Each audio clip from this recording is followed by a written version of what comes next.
Okay, at this time, I would like to call the regular council meeting to order for Monday, July the 13th. We have one council member missing this evening. Councillor Caxero is on vacation. Deputy Mayor Malash will be in shortly. I see neither one of our youth members are here either tonight, and I was ready to welcome Carly Davison as our new rep from the town of Essex High School. So, next meeting, I guess. We'll ask if there's any declarations of conflict of interest amongst the council members. No, thank you. We're looking for the adoption of the published agenda for Monday, July 13th, regular council meeting. Councillor Bonnie, Councillor Bjorkman, any questions? Oh, Clerk Cheryl Bonnie. Thank you. Through your worship, I'd like to add the addition of Councillor Vokes' request to discuss Canadian Transportation Museum and Heritage Village.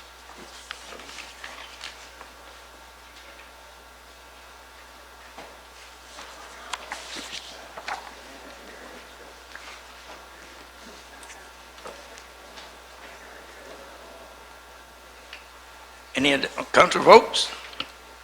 I would also like to add to new business to have candid discussions about council administration on notice of a councillor being absent from a meeting and what protocol we follow in terms of that. Thank you. Anyone else? Councillor Snively.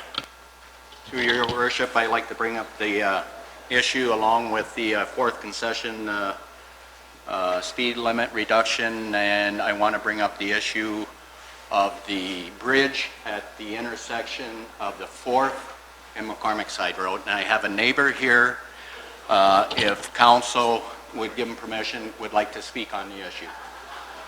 Thank you. Thank you, sir. Anyone else?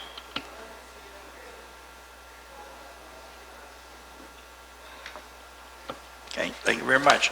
All in favor of the motion? Motion carries. Oh yeah, that's right, thanks. Item 4, adoption of minutes, June 8th, 2015, special council meeting. By Councillor Snively, supported by Councillor Bjorkman. Any questions? All in favor? Motion carries. June 15th, 2015, regular council meeting.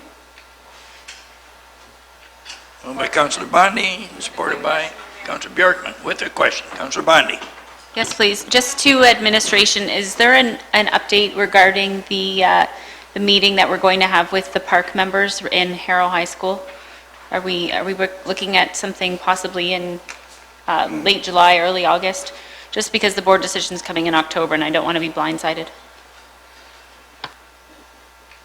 Anyone from administration know if we are setting something up? Mr. Phillips, please. Through you, your worship, at this time we don't have anything concrete in terms of a meeting date established. Welcome. All in favor of the motion? Motion carries.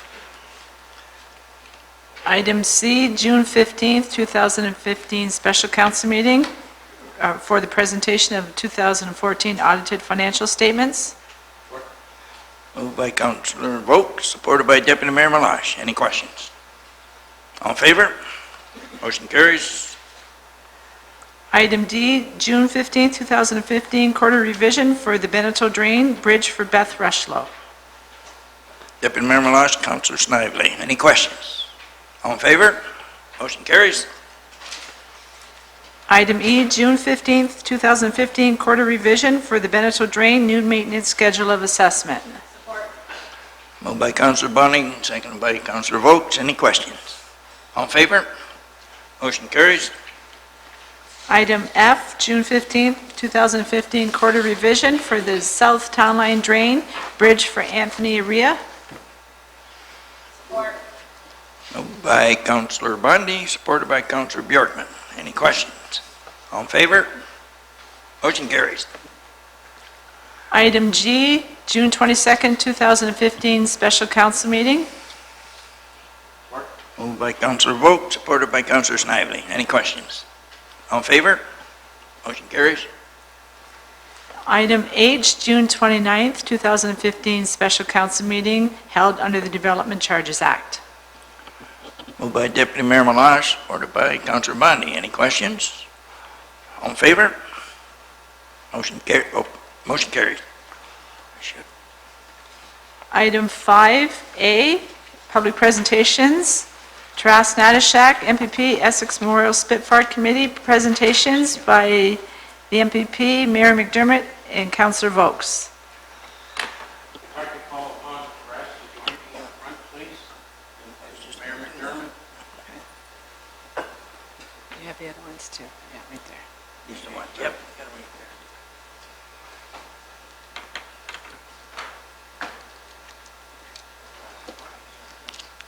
I want to take a moment, obviously, to address everybody here tonight in terms of the awards, you see before you this evening. But before I get started, on Wednesday, July 15th of 2015, I don't have my glasses on, I'm having a hard time seeing this, but at 7:30, we have Todd Porter, a local musician who is going to be playing underneath the Spitfire, the Essex Memorial Spitfire in downtown Essex in Heritage Park. So we encourage everybody to bring their lawn chairs out and sit and enjoy the evening, and obviously the local musicians. And that's something that's going to be occurring ongoing in terms of that park area. So with all that being said, I had asked council tonight that we have the opportunity to recognize, obviously, a very unique committee that has worked relentlessly in terms of enhancing our downtown corridor. What had started with a simple tabletop idea come to fruition, and this particular committee in January of 2014 was formed, if you will. They received their first donation in April of 2014, and ironically managed to get the funds together to erect the Priscilla Spitfire plane in September of 2014. The task at hand of doing that were daunting, to say the least, because the reality is during that time period, this committee and myself, which I'm a part of that committee, and the reality is we as a committee don't even like recognizing ourselves as a committee. The truth is we like recognizing ourselves as a family, because during our challenges of getting the Essex Memorial Priscilla Spitfire erected, we were challenged. Many of us in our group were challenged. And when I look in the group right now, I see Monica. Unfortunately, I lost her mother during the rising of the Spitfire plane. I see Mike Beal. Mike Beal had lost his stepfather in the 17 months, and likewise Monica in the 17 months. We worked so hard on getting that plane and that wall erected. He had lost his stepfather. And as the books have known and are written, as you all know, unfortunately I lost my daughter Priscilla, where this particular committee was gracious enough to allow her legacy to live by naming the Spitfire plane Priscilla. And so I too had lost my Priscilla. And then at the end of those particular losses, we had lost Gary Bell, and which really was also very unfortunate. But we plowed through, we forged through, and with all those losses, it really come to us to say who has been lost, which really talks about what this committee had done in terms of the memorial wall. So we went to work, and this committee went to work, and they had at that time, and on the 24th of May, put in place a wall with 1,405 names on it. And today, that number keeps growing, and somewhere in the future, we're gonna recognize that. So we as a town certainly do appreciate your work, your endeavors. But with that being said, at this time, I'd like to turn it over to MPP Taras Natashak to make comment. Thank you, Councillor Vokes. It's an honor to be here. I want to thank members of council, your worship, for indulging me and allowing me to grace council chambers to honor members of the Spitfire Committee for the work that you've done. As we were chatting outside, I had mentioned I just last week was visiting Washington, D.C., and of course it's adorned by so many incredible, impressive monuments and testaments to those who have been lost in battle over the years. What you built here in Essex is certainly rivals that. Although the names, reflect our demographics and our population, it is as powerful and as poignant as any you would see and any you would find, certainly in North America. So I'm really proud to know that you live in our community and you've made that contribution.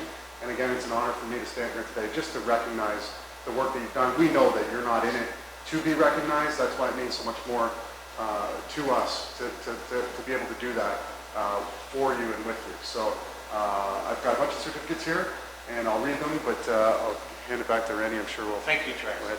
So with that being said, we as a council have worked diligently, obviously, on affording opportunities to put the town of Essex on the map.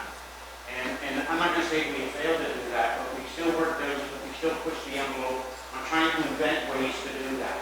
And this committee has done that. This committee has done it profoundly. We know for a fact that people have corresponded from Europe, people have corresponded from all across North America, and people have corresponded all across Canada. So with that, I applaud you and say thank you very much.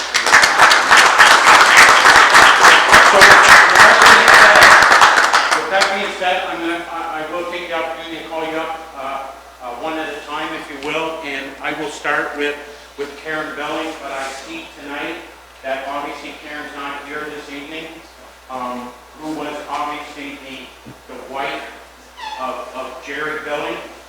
And so second in standing to that is I would like to bring up Eric Belling, if I could, who is the son of Jerry Belling. And if you could. And on behalf of Karen, Eric will accept the plaque for his mother. I would like to call up Suzanne Allison. Extremely relentless in her work.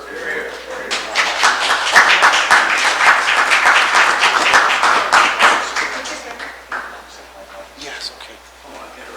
Michael Beal. Mike Beal is chairing the Reconvening.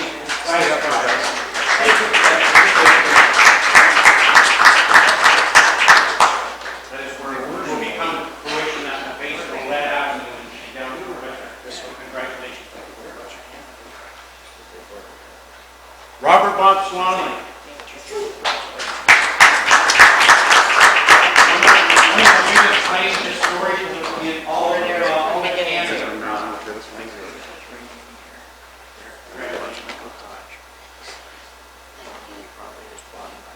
Michael Cooch. I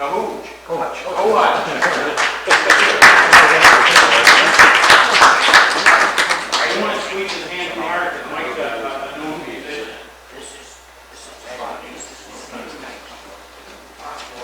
Monica Todd, again, very relentless in gathering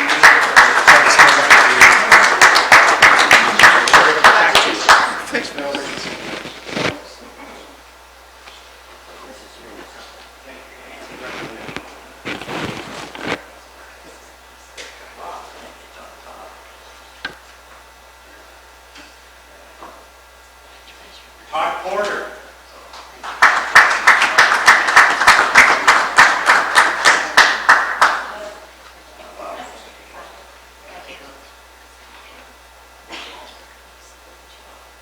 Joe Gibson.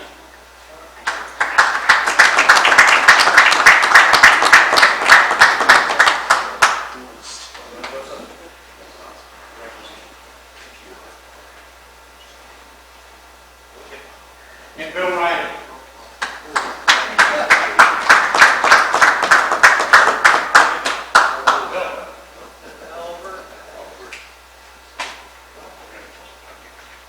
And then absent tonight is Al Timmons. Al was very instrumental in helping us in terms of his business T-shirt Monkey.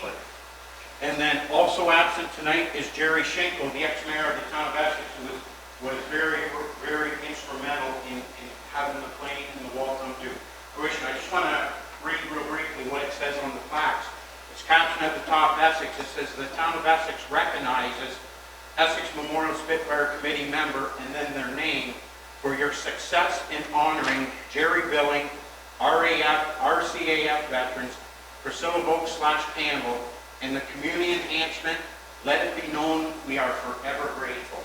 And that would very much. Maybe get a quick group picture. And Council votes can get one too as well.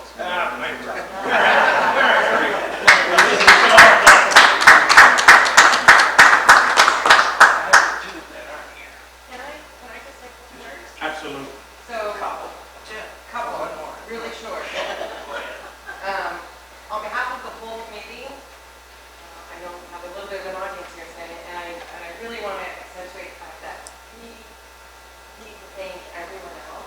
Like, obviously, the team has done a lot of work, but we wouldn't have been successful without everyone in the community, all the business owners, all the citizens of the town of Essex, so the members, the town employees, the town council, everyone behind you, but like, thank you very much, because we are nothing without you, and we couldn't have done it without you.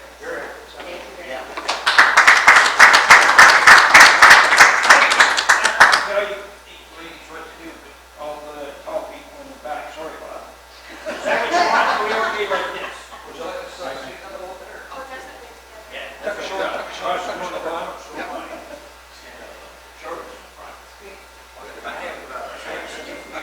Tell you you're not tall. Who are you joking? Tell you.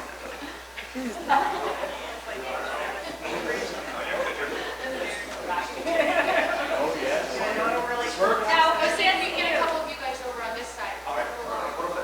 Yeah, that'll work. Remember, you can't see the camera and can't see you. So I gotta ask, is my hair okay? Yeah, it's fine. Which one? Wow.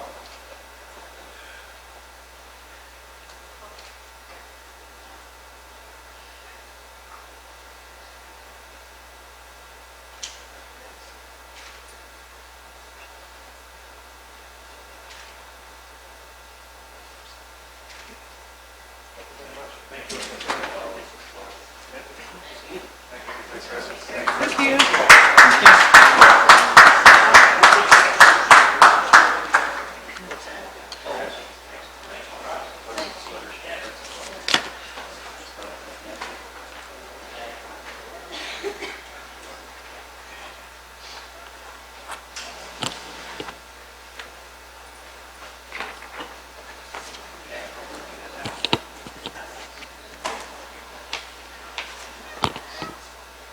Public presentation, item B, George Drage, regarding development charges. Yes, sir. You come right up here, and if you just push the button on the side, or on the top, the purple one, that'll turn your mic on. Should. There we go. Hello? You have 5 minutes. Okay, thank you. To you, your worship, through you to the council members and to the audience. First of all, my name is George Drage. I'm a property owner at Colchester, and my presentation is mainly about the May 2015 and June 2015 meeting that was held, and the change of the vote for the development charge reduction. Initially, I was at the May meeting, and like I said, I have some interest in it because I have property that I would like to build a cottage on in Colchester, and so was interested in attending the meeting. The result, as you all know, was the majority ruled that 50% reduction across the board for development charges was to occur. And if the council felt, I heard all the opinions, and I agreed with some, and I disagreed with others, of course. But the result occurred. Whether the result was 0% reduction across the board, I'd have been happy with that. If it was 5%, 10%, 50%, whatever the case may be across the board, I'd have been satisfied with that. When I had called after the May meeting to the building department to start the application process, they said that there was a mistake, and I don't want to go through the details because everybody here knows what the details are. And they said that there was supposed to be a follow-up meeting to clear up any legal issues because it had to be in a format, like a bylaw format. So I said, okay, didn't really get the clear understanding, so I called the clerk's department, and from my understanding, and I don't want to use the exact words, but what I perceived from that conversation was that this is going to be a procedural vote where we would vote on making the bylaw change to replicate what was voted on in May. And so I didn't think there was anything of consequence that was going to come out of the June meeting, so I didn't attend. Had I known that there was an equal likelihood that there could be some changes, I would have made a decision to attend that meeting and voice my concerns if my concerns can be heard. So seeing that there probably wouldn't be a change, I chose not to come and just wait for the outcome. And the outcome did change. I have a couple of concerns regarding the outcome. First of all, I talked to a couple of council members and the mayor, and I think they all had the same basic opinion that they didn't think we're going to just vote on the bylaw and that's it. But obviously, that didn't happen. What I don't understand, and I gather from what my conversations were with council members, is that in that June meeting, there was no motion to try and vote on what happened in May. We just went with a new motion that has nothing to do with what happened in May. So I'm a little perplexed, I guess. I don't understand it. I don't understand why that happened. I would think, and it's just my opinion, that council would take the May result and just put it for a vote in June, and then if that was defeated, then, another motion could have happened. That would have been more logical to me. But that was one concern. The other concern was that if I would have known that the chances of a change are real, then I would have made an attempt to come over here and voice my opinion. Maybe that would have changed. Maybe that wouldn't have changed the minds of anybody. But at least I'd feel like I had the opportunity to speak. The other thing, the last item, is the actual result of the vote, where we have 1/4 of the population who is potentially benefiting from this opportunity, while the rest of the taxpayers, including myself, would be flipping the bill for any tax burden that would result from these development charges that are reduced for a segment of the population. So in my opinion, we're disenfranchising 3/4 of the population in support of one ward. And I understand, I was there at the May meeting, I understand the reasons to try and help Harrow. I mean, it's a noble cause to try and save the school. I'm for it if it could save the school. I really don't know how many homes you would have to sell to get more students in to save the school. I don't know that fact, but I think nobody here would not want to save the school. I guess all I'm saying is it should have been an equal opportunity for all taxpayers in Essex, and I don't believe it was. And I guess that's the intent of my address to council and to you worship, and through you to the rest of the members of council and to the audience here today. I would like to first of all thank you for taking the time to listen to me. I know it's not easy to listen to people who are not satisfied, but I appreciate the opportunity, and I look forward to your comments. Well, first of all, sir, thank you for coming with your concerns, and you are easy to listen to. That's our jobs here. You have every right to come and give us your opinion. But a few of your statements, I'll go back to that May 15th meeting, which you said you attended.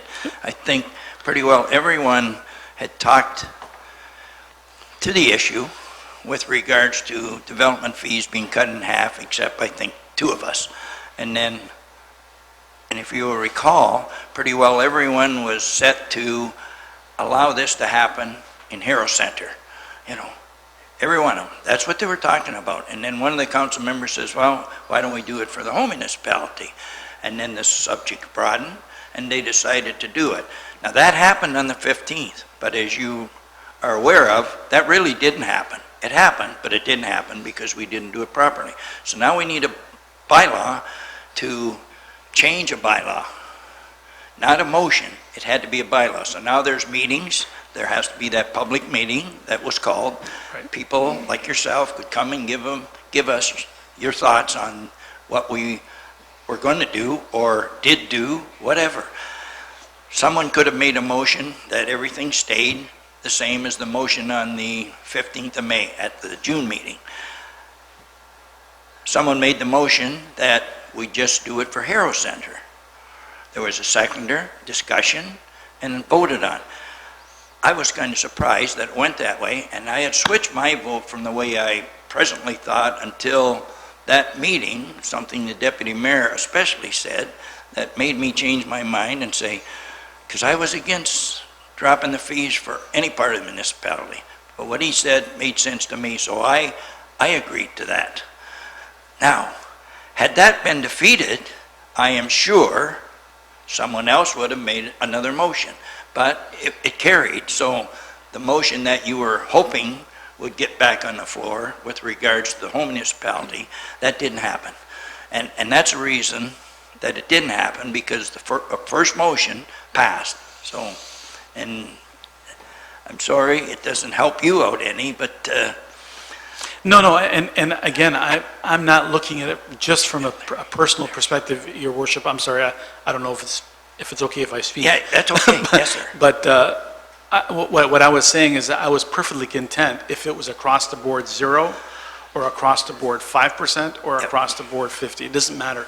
To me, it's an equal opportunity for everyone, and it's an equal burden sharing for everyone. And I think you had the same thoughts, is that, apply it to everyone. But unfortunately, that didn't happen, and that's one of my concerns. The other concern is the fact that it was represented to me, and I don't know if to who else, but to me, I can speak for myself, is that it didn't sound like there was going to be anything of consequence in that meeting. And that's why I chose not to attend the meeting, because I thought, okay, the vote happened. I didn't understand this legal thing that it was vacated because it was done incorrectly. I would have thought, as I said before, is that when you had the next meeting, you would just, out of respect for the majority vote on May, you would have that same vote, but it didn't happen. And again, that's my source of, I guess, disappointment. But anyway, once again, I'd like to thank... Okay, hang on, we're not done. We have... Oh, okay. Yep. I have Councillor Snively and then Councillor Votes. I want to thank you for coming out, and you have a very, very valid point.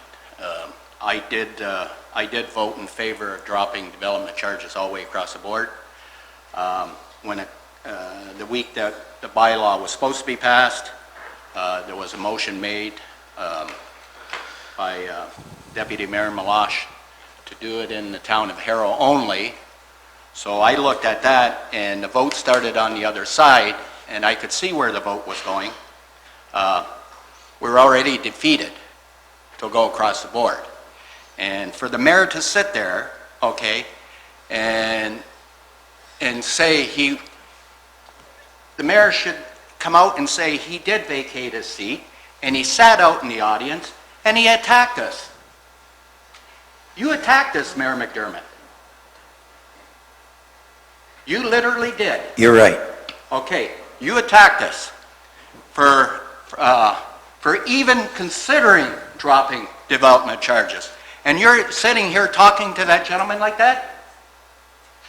That's all I have to say. I'm ashamed, really. Thank you. I'm not going to argue with you here, sir, but I will discuss this with you after, in the presence of this gentleman, if we want to tell him the whole story. Thank you very much. Councillor Vokes. Thank you. I got to tell you, and I want to be very clear, the evening of that meeting, I was not here. I was absent from that meeting. I was not here because of a personal reason, but I wasn't here. And I found it very disheartening, to be quite honest with you, sir, that when I got notice of the outcome of the meeting, that this council, who ultimately made a decision in the interest of the community, had done a 360 on their position. And in terms of measurement of successes and failures as a council, that's one of our failures. And that's why people come before us and sit there like you do, and those people up there come up and sit before us because we do things in that nature, which the truth is, it's not the right thing to do. The reality is, right, wrong, or indifferent, and I'm the guy, for the record, who worked diligently on convincing this council to go across the board. And at the end of the discussions with all the council and the input of everybody involved, we agreed to go across the board. And then ironically, as a result of missing the meeting where I never had the opportunity to take my position on why we should maintain that because of a need for a public meeting and a need to pass a bylaw to support it, it got fleeted through in my absence for whatever reason. I'm not suggesting to you that it was because I wasn't here it happened, but it was just a little appalling to find out that in turn of that meeting had happened. What I do find appalling is, forget that this council will argue with you very clearly, and everybody in this room. They will argue very clearly that the developers are padding their pockets. They're taking the money and they're putting it in their pocket. You want to know something about that? I don't care. I care less about that. It means nothing to me. One would tell you that's irresponsible governance. I'll tell you different. I care nothing about that. What I care about, sir, is the guy who takes the challenge upon himself to build his own house. And he resides in Essex. And he goes and he pays with his hard-earned money the development charges. And when he goes to the counter, he has to pay an i.e. an example being $10,000 in this case, which is the number we work with. He has to pay $10,000. But the same guy going in Harrow walks up to the counter at our municipal office in Harrow, he has to pay $5,000. And this council, and I point at this council, has worked relentlessly, and we've all heard it in the media, and the saga still continues today, over the split between the north and the south. And everybody, he's sticking his fingers in his ears because he doesn't want to hear it because he knows it's the truth. Everybody here, everybody at this bar will tell you how hard we work on stopping the division between the north and the south. So one day, we put our flag up in the air, we talk about how diligently we're working and to come together as a single community, and the next day we take $5,000 out of somebody's pocket in Ward 1. And then we all try telling you that's okay. Well, I'm here to tell you it's not okay. It's not even close to being okay. Not even close to being okay. And I got the utmost respect for the fact that you come here tonight and you made it very clear, and obviously to those people too. I'm going to end it with this. Sir, you're right. It's wrong. Simple as that. Wrong. And I don't care what anybody else tells you. It's as clear as that. And everybody knows it. Is there any way to write it? No, it's over, sir. I'm not going to tell you and lead you out of here with the fact there's hope and opportunity. It's over. It's done. Well, once Okay, again, sir. I appreciate your time. Okay, yep, stick around. But well, you do come through the chair. You know, like you're not talking to Councillor Wilkes, you're talking to all of us through the chair. Absolutely. So I that goes for appreciate- all of us in the room. Yes, I appreciate your time. Thanks Yep, for listening. no, we're not finished. We have some more questions or comments. Councillor Bondi. Thank you. Thank you for coming as well. It's great to hear from members of our audience, of our residents. And I appreciate your opinion, and I can see exactly where you're coming from, because a couple weeks ago, I was one of those that voted in favor of doing it across the board. However, a year before that, I was not in favor of cutting development fees at all, because I would like them to be cost recovery too. You know, it's not fair for my taxes to pay for a new development's stormwater or sanitary sewer. But anyways, the nature of politics is very political, and in terms of doing everything we can, and I'll bring it back to Harrow High School, which is one of the main reasons why this council brought it up. On June 29th, it was the opportunity to have public feedback. And at that time, we were there, the council members that were there got to listen to members of the public. Members of the public made very valid points. And I had also heard, walking uptown, you know, in Harrow, walking my dog, saying, you know, I don't understand why you did it at all. And I said, well, you know, I feel that if we don't get shovels in the ground in Harrow Center before the high school closes, and if it's going to close, but before the high school closes, we may not get another shovel in Harrow for a long time. If you compare the stats, in Essex Center, we had 34 starts last year. Harrow Center, we had 4. So if you look at the analytical data, if we're going to try a pilot project or we're going to try to stimulate growth in one ward, Harrow Center is very logical. And I also disagree with the one comment about 1/4 benefit. Because if we lose our high school, there's going to be more of a disbenefit to 1/4 of our residents. It's going to affect the entire southern half of our municipality. I don't want to play the north and south card, but people in Harrow pay for trails in Colchester. People in McGregor pay for a twin pad in Essex Center that they don't use. People in Harrow, you know, each ward doesn't get everything, like it's not all equal. Some wards need this and some wards need that. And it's up to us to sit here and to come and negotiate what we need and when we need it. For example, the Harrow Community Improvement Plan, the CIP, was first implemented in Harrow, and then we moved it to Essex Center. So it's more controllable, and it's more manageable, and it's more defendable. And so after those, I changed my mind. I've changed my mind on this issue 100 times. Are you going to convince me to change it again? No, because I want to see where it's going to go. I've committed to trying it in Ward 4 after listening to staff, after listening to residents, after listening to the consultant. And after, a little bit of common sense and some logic, I said, you know what, let's send that message to the school board.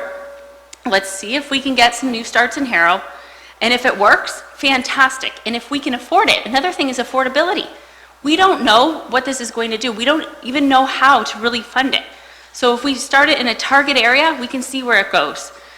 So that's where I don't agree with the 1/4 benefit, because our high school is more than 1/4 benefiting our municipality. If there was a development in Colchester that came to us and said, we're going to put in 45 houses and it's going to be a feeding area to Harrow High School, okay, let's go back to the drawing board. I'm not opposed to going back to the drawing board and revisiting this issue, but right now we need to make it controllable, defendable, and achievable and manageable, and that's where I sit. Councillor Bjork. Thank you, through your worship, and I also would like to thank you for coming out tonight. I wasn't at the June meeting either, I was on vacation, but at the May meeting, I was against doing 50% across the board, and I've been in favor of doing it just in Harrow from the start. To piggyback on what Councillor Bondi had to say, we have areas in our town that need things that other areas don't. We're growing well in most of our town. Harrow's not. It's not just about the school. It's about the businesses that are there today. We have businesses that are coming that want to develop and want to grow. We have Celix, we have EnerQuest, we have Atlas Tube out there.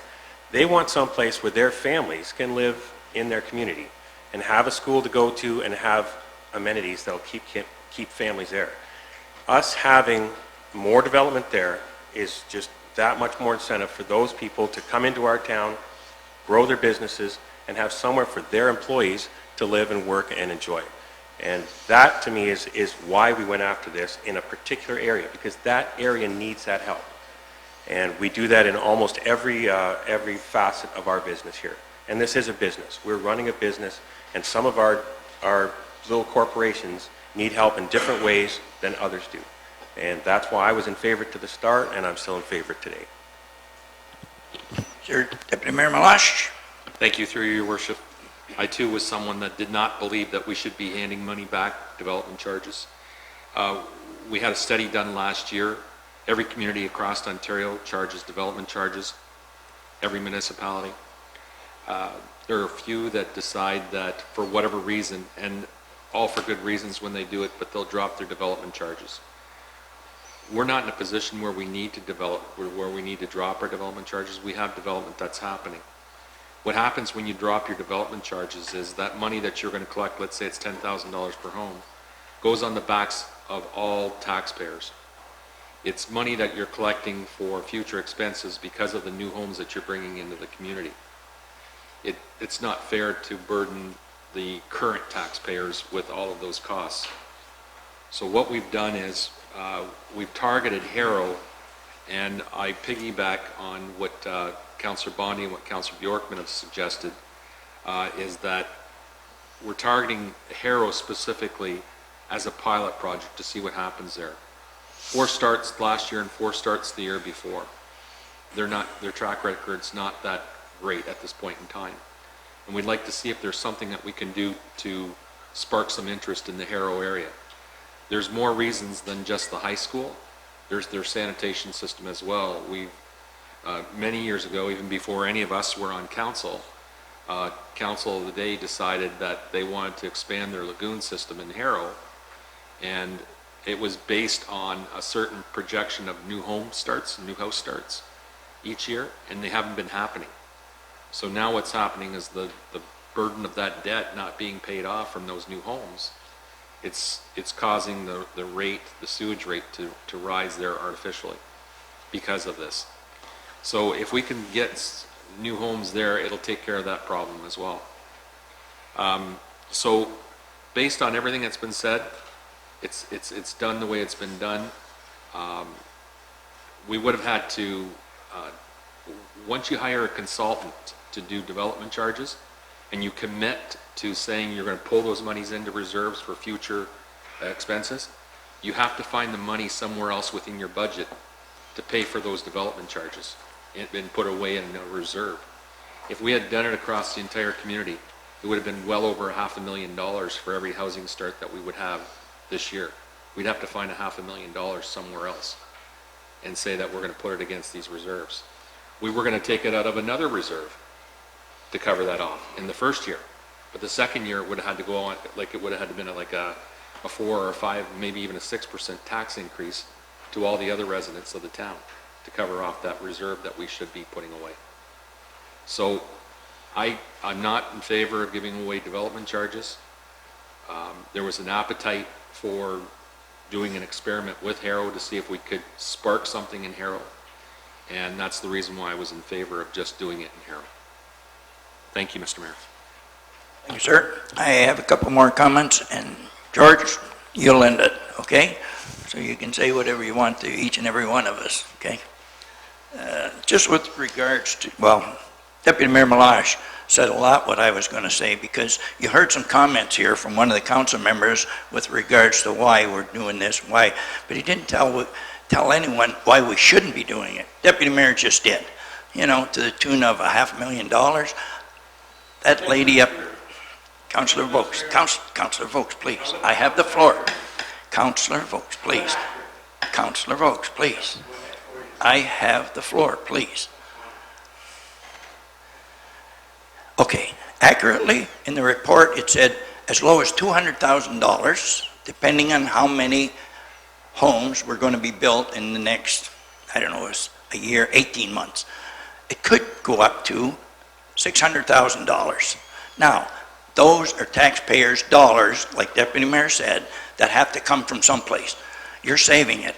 Whether you're the homeowner or the builder, someone's saving $5,000 that the law says must be replenished. Now, we passed that in September of 2014 to the tune of $34,000 from this outfit that does things like this, tells us this is what it's costing us, here's what you should be charging. September 2014, we passed that as a council. 4 council members at that time are still on this council. How many months later? To May. Now it's May, and they want to drop them in half. 4 of us are still here. Why are we doing that? We just passed it less than a year before, and now we're going to make that lady, that young man, that lady, that man, pay that difference, whether it's $200,000 or $600,000. Me, I don't want to pay for you to build a new home, you know, and you shouldn't want to pay for me to build a new home. But that's the bottom line, is what was going to happen. So Deputy Mayor did a great job of saying what I was going to say, and if you want to listen to what I said to Councillor Snively and to Councillor Bondi at that meeting on the 15th, I'd be glad to sit with you. It wasn't televised, but I didn't attack council. Well, maybe I did, you know, because I couldn't believe that they would spend that much money of each and every one of us, our tax dollars, you know, for your benefit or his benefit or her benefit. You know, I couldn't buy into that. So anyways, Why are you making it sound like we spend money, but there's no tax? But there's no- Recess, I'm calling recess right now. Recess, because what you're not telling the truth. It's like it's blatant lie. I'm not gonna let you lie. I'm not gonna let you do it. I thought I was going to end it. Shoot. Okay. Thank you. Thanks for listening. Appreciate it.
Pardon? No, we don't have copies yet. I have a note here. And there is a note. I wrote a note to get a sign made for her.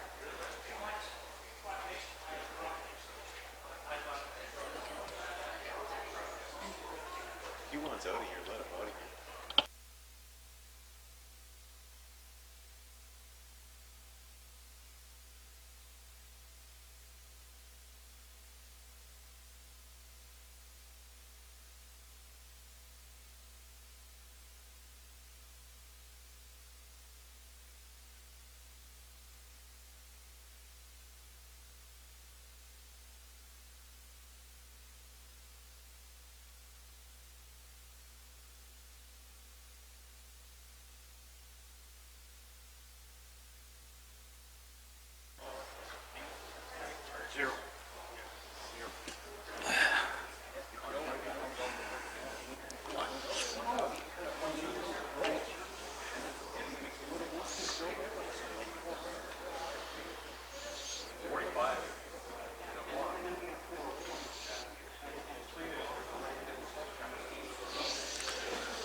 Okay, we'll now reconvene the meeting, so George, you have the floor.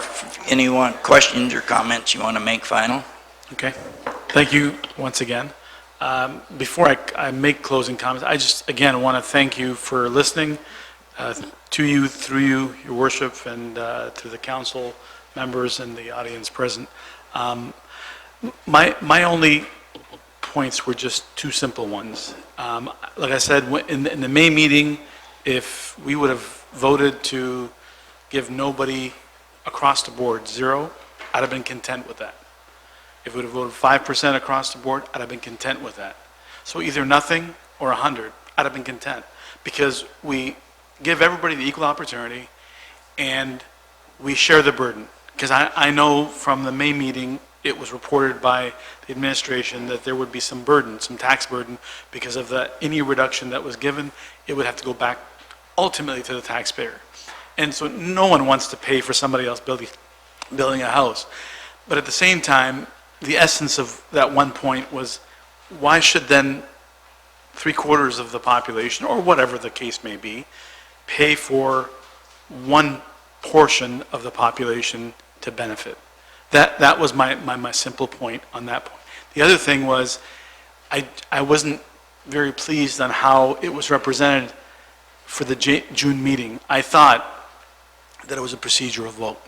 And I would have made it a point of coming and addressing council if I didn't, if I had some input to give, I would have given my input.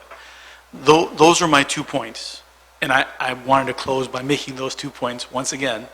And once again, thank you for your time, and thank you all for listening. Thank you very much, sir. We need a motion to receive the presentation. Councillor Snively, Councillor Botany, any questions? All in favor? Motion carries. Item C, Anna and Dave Market, Jim Shepley and Larry Shepley regarding drain invoices. Welcome. How many are going to speak? How many are speaking? Larry or Dave, how many want to speak? Well, if you have 2, you get 10 minutes. If you have 1, you get 5. You've got 4 of us that are here. Yep.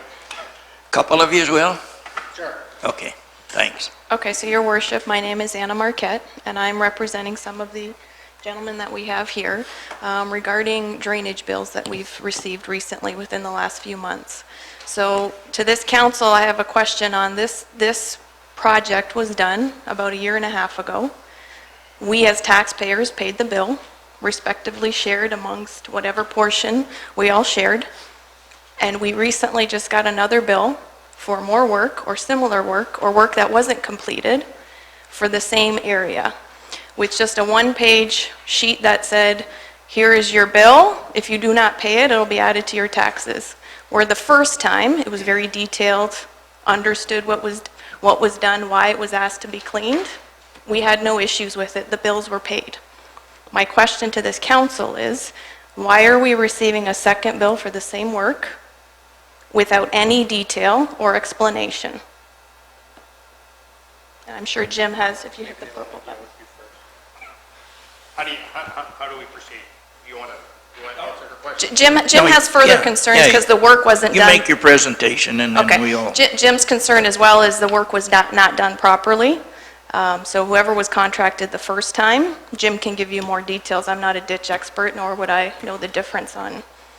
Okay, thanks.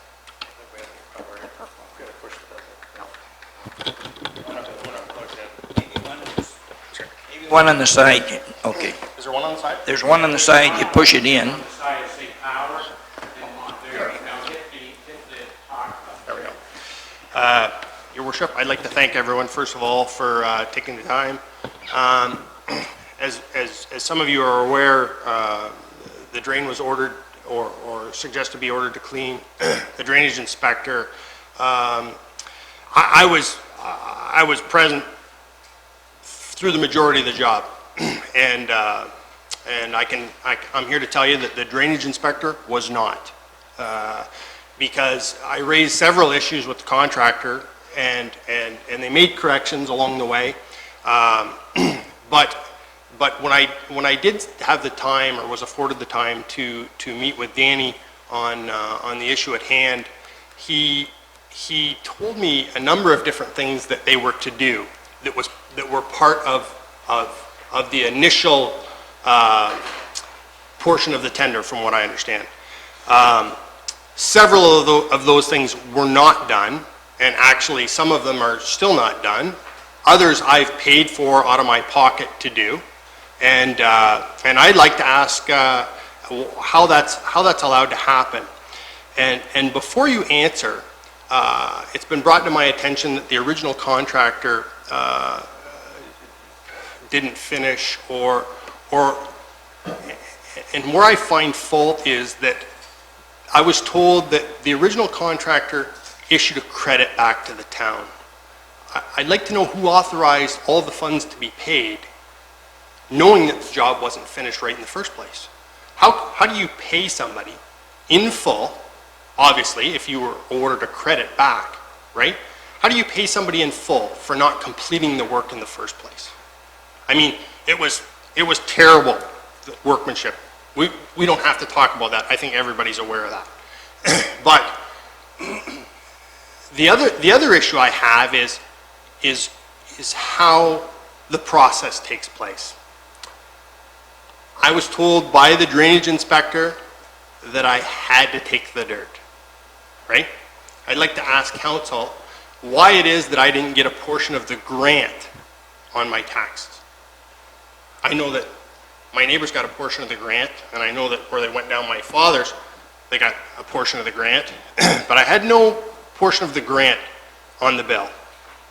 And actually, I can answer you that question. I explained to Dan that I didn't want the dirt dumped on my property. He told me I had no choice because I was agricultural. I'm not agricultural. I'm residential. If I was agricultural, I would have got a portion of the grant, which I didn't receive. So I shouldn't have had to take the dirt. And then the contractor was gone. And you know who dealt with the dirt? I dealt with the dirt. Because the contractor never came back. I took my dozer, I pushed the dirt, I cleaned up the mess on my own time and footed the bill for it. And when I asked him, he said, "You have no choice." That's what I was told by your drainage inspector, who clearly didn't know what he was talking about. So I'd like somebody to start with that and answer me why that is.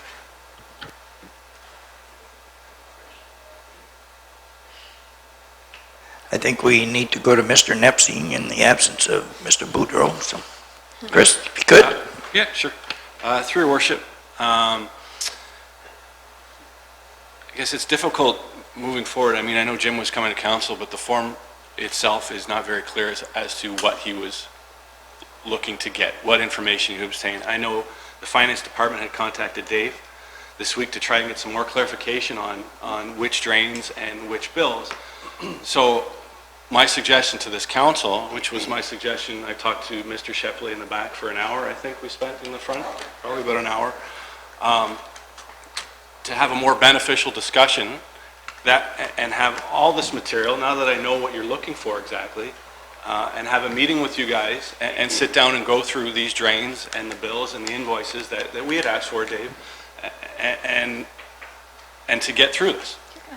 So, unfortunately, I don't have an answer for you, Jim, right here. I do not. I don't know the specifics on that regard. I do know, as far as a credit for the original contractor, it might have been worded a credit. It was money's not paid to him. So it wasn't that he was paid and money came back. My understanding was it was as an efficiency to the job. Money wasn't paid to him. So there was money that we withheld paying. And then I know there was additional work done on the drain. A resident on the drain had inquired following the original contractor, whose job is to dig out the dirt and place it on the side of the drain.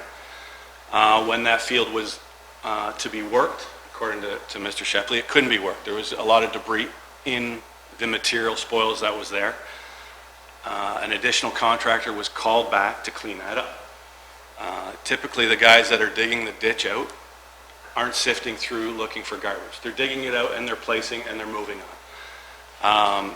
If we narrow down the specifics on those tenders to say you're going to dig it out and you're going to sift through it to ensure that it's workable, those costs to those original tenders would go up in that same ratio. So you're either paying before or potentially paying after as you're spot checking, and if issues arise that a drain owner comes in and asks for it to be cleaned up, there's some crap in there, or sorry, there's some debris in there that needs to be taken care of, then that person was, that's why the second contractor was hired back. I'm not sure of the Marquette's bill situation. I know that was one of the requests we had, just to ensure that there wasn't a clerical error as far as being. No, it wasn't just us. Everybody got a bill. Everybody got a bill. No. Through your Slow worship. down one at a time. Yeah, through your worship. Please. She had noted that she has two bills. So, I'm saying for the same work, we got 2 bills. right, so, again, we had asked for those bills and to see them and As a town, you can't pull those bills? Well, I mean, as a town, if I'm talking about bills under my name, you can't pull what's still outstanding for the Marquettes? through your worship, I know Mr. Morrison had discussed that with Dave to ensure you have a lot of bills for those drains over the years, and we just wanted to confirm what they were. So again, moving forward, I think what would be more beneficial is to sit with the residents, and whoever council wants to come, we've done it in the past, Councillor Melange, we've had it with a resident. As far as laying everything out on the table, I can bring all that information, and we can go from there. Okay? No, Your Worship. Yes. So, I mean, we've been there for about 16 years, and I can tell you we've maybe had 4 total bills, and 2 of these are for the same work. So I don't understand why it was a holdup that Dave wasn't giving them information. That wasn't, you don't know what you've billed us? You can't take a look and see, okay, what do the Marquettes or Mr. Shepley who's on here, or Mr. Larry Shepley who's on there, you can't take a look and see what you've billed us? For what work? Because it was a one-pager that we couldn't quite understand either. Through your worship, that bill is for the maintenance work done to the drain. And Okay, well, as far as now the- you're telling me you excuse do can know I what the finish, bill was please? for. Thank you. Through your worship, as noted to you before, with respect to the 2 contractors, I just gone through that.